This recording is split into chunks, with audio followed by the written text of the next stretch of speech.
네. 이제 고전산문, 고전소설을 좀 보겠습니다. 이전에 고전소설은 서술 부분에서 제시되는 심리태도, 성격, 즉 성격 심리태도가 서술 부분에서 제시되면 반드시 체크해라. 이게 서사와 직결된다. 이런 얘기는 했어요. 근데 이번에 준비하면서 보니까 일단 현재까지의 고전산문, 고전소설은 그렇게 뭐 불편한 건 없는 것 같아요. 그래도 내 평상시 소신이 연습 게임은 신중하게 하자는 생각이 있으니까 봐야죠. 그냥 좀 방심하다가 큰 코 다치지 말고. 근데 종종 이런 말도 하는데, 근데 사자나 호랑이는 토끼 한 마리 사냥할 때도 최선을 다한다고. 평상시 내가 수특이나 모의고사나 다른 걸 볼 때도 항상 얘기하거든요. 근데 수능 전까지 그 모든 것은 이제 스파링 파트너니까, 스파링 파트너를 만나면서 이제 충실하게 연습해 줘야 된다는 측면을 강조한단 말이에요. 그런 측면에서 보겠습니다. 네, 앞부분 줄거리가 제시되어 있는데, 앞부분 줄거리에서 이제 심리태도와 관련되는 측면이 나온다면 무조건 체크하세요.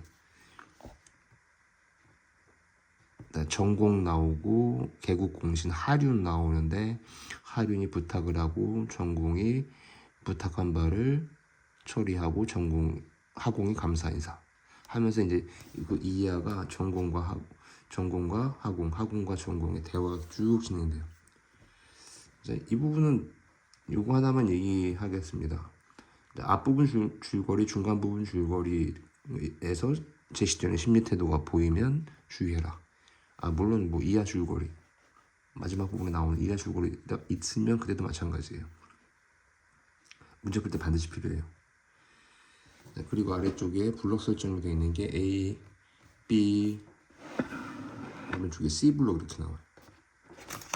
근데 보면 이제 명나라에 대한 얘기로 A 블록 처음 시작하는데, 그다가 오른편 넘어와서 이제 지금 중화, 쇠하고 북방 왕성하다. 그러니까 뭔가 좀 냄새나지 않아요? 명나라 얘기 나오면 명나라하고 그 이하에 나오는 청나라 뭐 이쪽 관계에 대한 이제 하공과 전공의 대화가 제시되면서 각각의 입장이 드러나는 거겠죠. 근데 마지막 부분에 이출친 기억, 지금의 가르침은 하면서 전공이 사례하고 지금의 가르침은, 근데 이제 읽어보면 전공이 명나라 쪽에서 일반적인 생각을 얘기했다면, 이제 하공의 얘기를 듣고 다른 측면에 대한 걸 배웠으니까 거기에 대해서 땡큐베리 감사하고 지금의 가르침은 이렇게 얘기하는 거죠. 근데 요 부분은 놓치면 안 되겠죠. 자, 이어서 두 번째, 상사가 일행에게 대사 말, 배 안에 있던 한 사람이 해신이 장난하는 거다. 서술 부분. 왜냐 여기 이렇게 블록 설정 내가 임의로 한 이유는 서술 부분인데 성격 즉 심리 태도가 드러난 부분이기 때문에 그래요. 상사는 옳게 여겼다. 밑줄 친 기억. 다시 두 번째, 세 번째 살. 일행 중에 두려움에 떨지 않은 사람이 없다. 이렇게 심리 태도가 나타나는 부분이기 때문에. 그 다음에 왕수제 거쳐서 또 수제가 말하고 아래쪽으로 내려가다 보면 이제 가도 되는 사람, 갈 수 없는 사람, 하면서 이에 모든 사람이 수제의 말대로 위도를 벗어 이렇게 했더니 밑줄 친 니은, 유독 수제의 옷 하나만 물 위에 떠. 근데 얘 못 가게 된 거지. 그러니까 거기에 밑줄 친 니은 나와 있는 거 보란 말이에요. 밑줄 친 부분 문제도 키센텐스 구역이 있다. 이건 소설이니까 이제 서사적 기능과 관련된 구역에 밑줄 친 기역, 니은 이렇게 있는 거겠죠. 아래쪽에 나와 있는 밑줄 A 블록 설정 문제도 마찬가지예요. 그리고 여기 블록 설정 A가 되어 있는데 오른편에서 중량 부분 줄거리 줄거리 이후에 B블럭 설정되어 있는 걸 보세요. 뒤쪽이나 아니면 다른 텍스트 만났을 때도 언급하겠지만 이렇게 중략 부분 줄거리 전후로 해가지고 블럭 설정이 되어 있거나 지금처럼 밑줄친 부분 문제가 이렇게 나올 때 성격, 심리 태도와 관련되면서 그러면 심리 태도와 관련되는 건 서사와 직결되기 때문에 주의해야 된단 말이에요.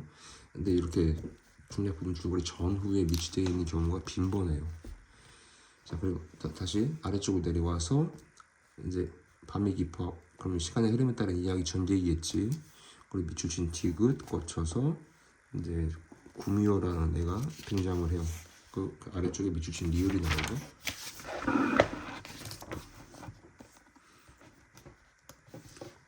구미호 여우 아래쪽에 밑줄친 미음.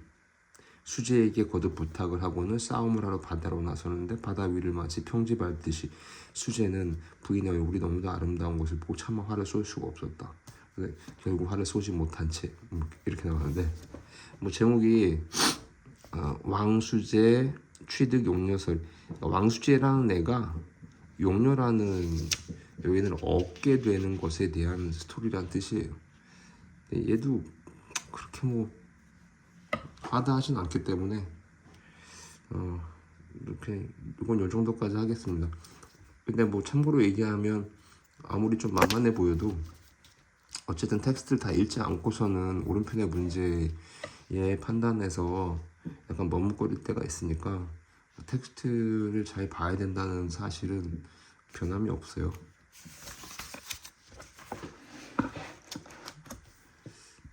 요거는 조금 문제 복잡한데 이럭저럭 3년이 지났을 때 유생은 여승으로 변장하고 그럼 얘는 남자란 얘기잖아.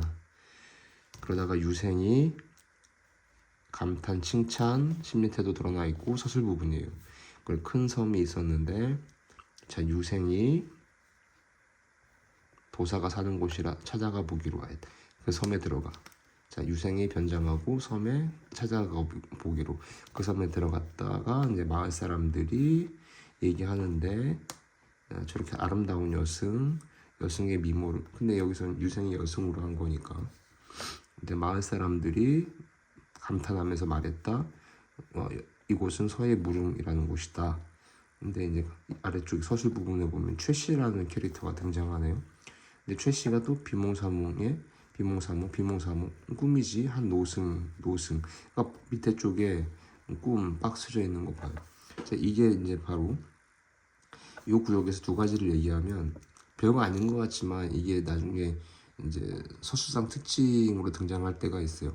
이때 최씨는 즉 이전에서 유생이 블라블라 할 때 이때 최씨는 이렇게 하는 거거든.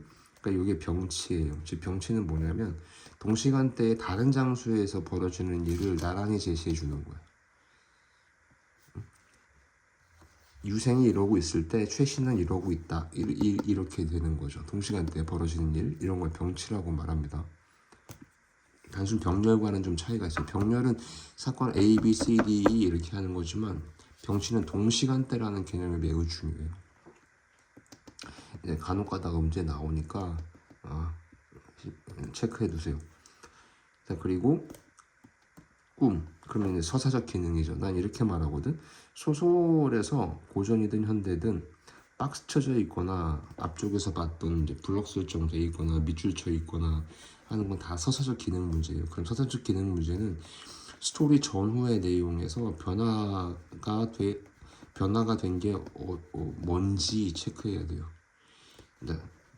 다른 말로 하면 박스 쳐져 있는 거나 블럭 설정된 거 전후에서 어떤 변화 내용이 있는지를 포착해 줘야 돼요. 비몽사몽 꿈 어제 꿈속의 일 하면서 최씨 진행되지.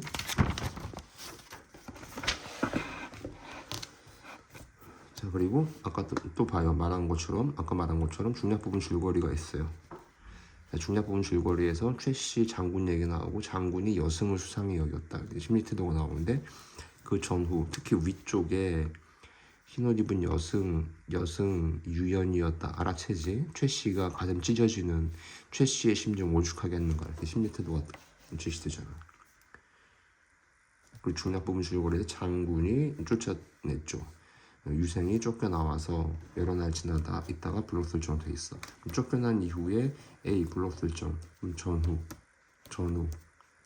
어떤 이야기가 전개되는지 이런 게 이제 넓게 보면 다 서사적 기능이란 말이에요. 그리고 A 블록 이후에 이제 또 꿈을 꾸고 또 여성이 나타나가지고 또 B 블록이 설정돼 있어. 그럼 좀 앞쪽에서 꿈에 박스 쳐져 있던 게 왠지 냄새가 나잖아요.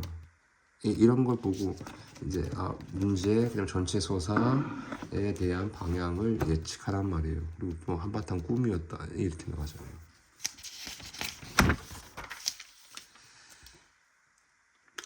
이제 앞부분 줄거리 미윤, 진, 준, 삼형제와 반씨, 채씨, 맹씨 이렇게 나오는데 자, 내가 여기 블록 설정한 이유는 이것 때문이죠. 맏며느리 반씨는 어질지만 두 동서는 반씨를 시기하고 모함. 캐릭터가 제시돼 있잖아. 반씨란 애는 어질지만 두 동서는 시기 모함. 시어머니 양씨는 반씨의 진심을 알고 그럼 시어머니는 반씨를 잘 본 사람. 나머지 두 여자는 시기하고 모함하는 여자. 그럼 여기에 따라서 이제 이야기가 진행되겠지. 그럼 소위 말해서 이제 이게 이제 한 가정 내에서의 이제 갈등 문제를 다룬다고 예상이 되죠. 그러니까 채 씨가 분함을 참지 못했어. 근데 이 채 씨는 앞부분 줄거리 제시되어 있는 대로 시기하고 모함하는 캐릭터야. 맹씨도 마찬가지고. 그러니까 자기들 뜻대로 안 되니까 분하고 탄식하는 개빡치는 거지 자기들끼리. 그럼 차설이라는 이제 단어가 나오는데 참고로 차설, 각설, 뭐 화설 다 비슷하게 기능해요. 뭐 자질구레한 얘기는 빼고 바로 본론으로 들어가자 뭐 이런 식의 기능을 하는 거란 말이에요. 그 이후에 이제 서사가 진행되는 거지. 차시는 앞에 말한 것처럼 뭐 이때 이런 것처럼 위쪽에서는 이런 일이 벌어질 때 차시 아래쪽에서는 이런 일이 벌어지고 있다 이렇게 되는 거죠. 그러니까 최씨 부인 좌승상 채영에서 천자로 더불어 표를 올려 반옥과 미윤 죄상을 올렸다 이겠지. 뭐 주달이란 말이 어려우면 반옥과 미윤 죄상이잖아. 그럼 앞부분 줄거리에서 미윤 쪽 내하고 반씨는 괜찮은 캐릭터들인데 그 이하는 좀 엉망진창이잖아요. 거기에 따라서 여기 A 블록 설정되어 있는 거 봐요. 그러니까 이게 캐릭터에 따라서 서사가 진행된다는 말을 내가 강조하는 이유예요. 그러니까 앞부분 줄거리에서 성격이 제시되고 그 이하에 따라서 서사가 진행되는데 그 성격 심리 태도와 관련된 부분에 A 블록 설정되어 있다는 거죠. B 블록도 마찬가지죠. 통해하도다. 어이풀이 되죠. 어이풀이 반드시 읽으라고 했잖아. 더더군다나 어이풀이의 심리 태도가 제시되어 있다면 반드시 주의해야 됩니다. 반드시 주의해야 됩니다. 또 중략이 있어. 중략 전후에서 심리 태도가 돼 있으면 체크하라고 했었죠. 자, 제신이 다 체형 권세를 두려워. 할 수 없어 미유는 원찬하고 원찬 어이풀이 돼 있습니다. 귀양 같다는 뜻이에요.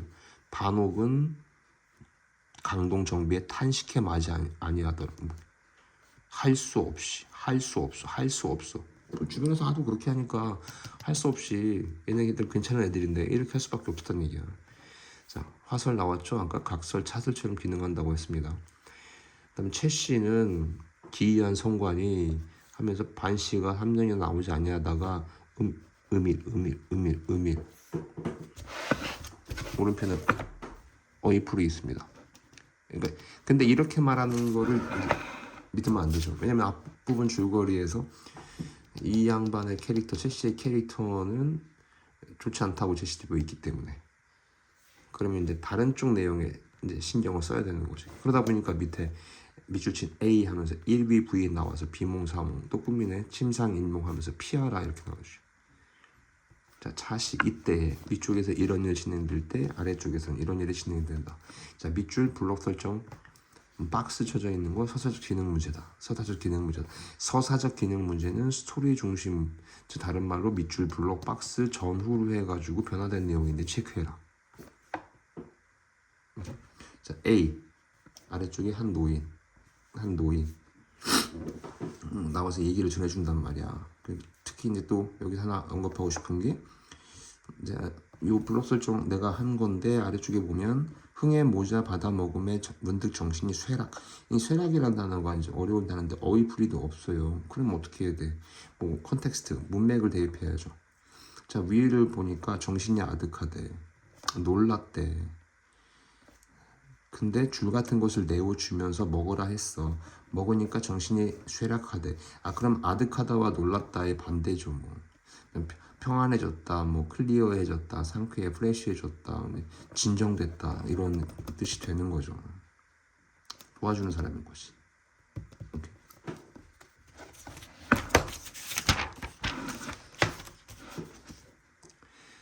자, 앞부분 줄거리. 내가 밑줄 친 이유는 체임에 붙인 정참정이 계모의 모함만 믿고, 여기 또 계모의 모함만, 계모라는 캐릭터는 모함하는 캐릭터예요. 근데 윗줄에 조공은 아들 용홍을 정체임과 정혼시켜. 근데 체임에 붙이는 계모만 믿고, 모함하는 계모만 믿고, 약간 좀 지혜로운 사람 못돼 보이죠. 근데 그러다가 체임이라는 애가 신녀들과 남복하고 도망쳐. 이하의 서사. 그러니까 홍용창 이렇게 보니까 물에 빠져 죽으려고 하는 게 있었는데 슬프고 놀라서 구했는데 결국 남자가 아니다. 뭐 알아보는 거지. 남복했다는 사실을 여기서 알아본다는 사실이 드러나죠. 그 춘행과 병란이라는 애가 생각지도 못했는데 서술 부분에 병란 마음속으로 생각했다. 춘행과 병란 존경 마음속으로 생각하는 내용. 심리태도니까 체크한 거예요. 내가 임의로 블록 설정으로. 그리고 대화가 이어지다가 다시 이쪽에서 아래쪽에서 병랑 다 듣고 자기 소조 청운 빈패 어이풀이 있습니다. 공자 형제라는 사실을 요행스러웠으며 다행스럽다고 생각. 소조의 뜻을 몰라. 그럼 여기의 소조는 위쪽에서 정체임이겠지.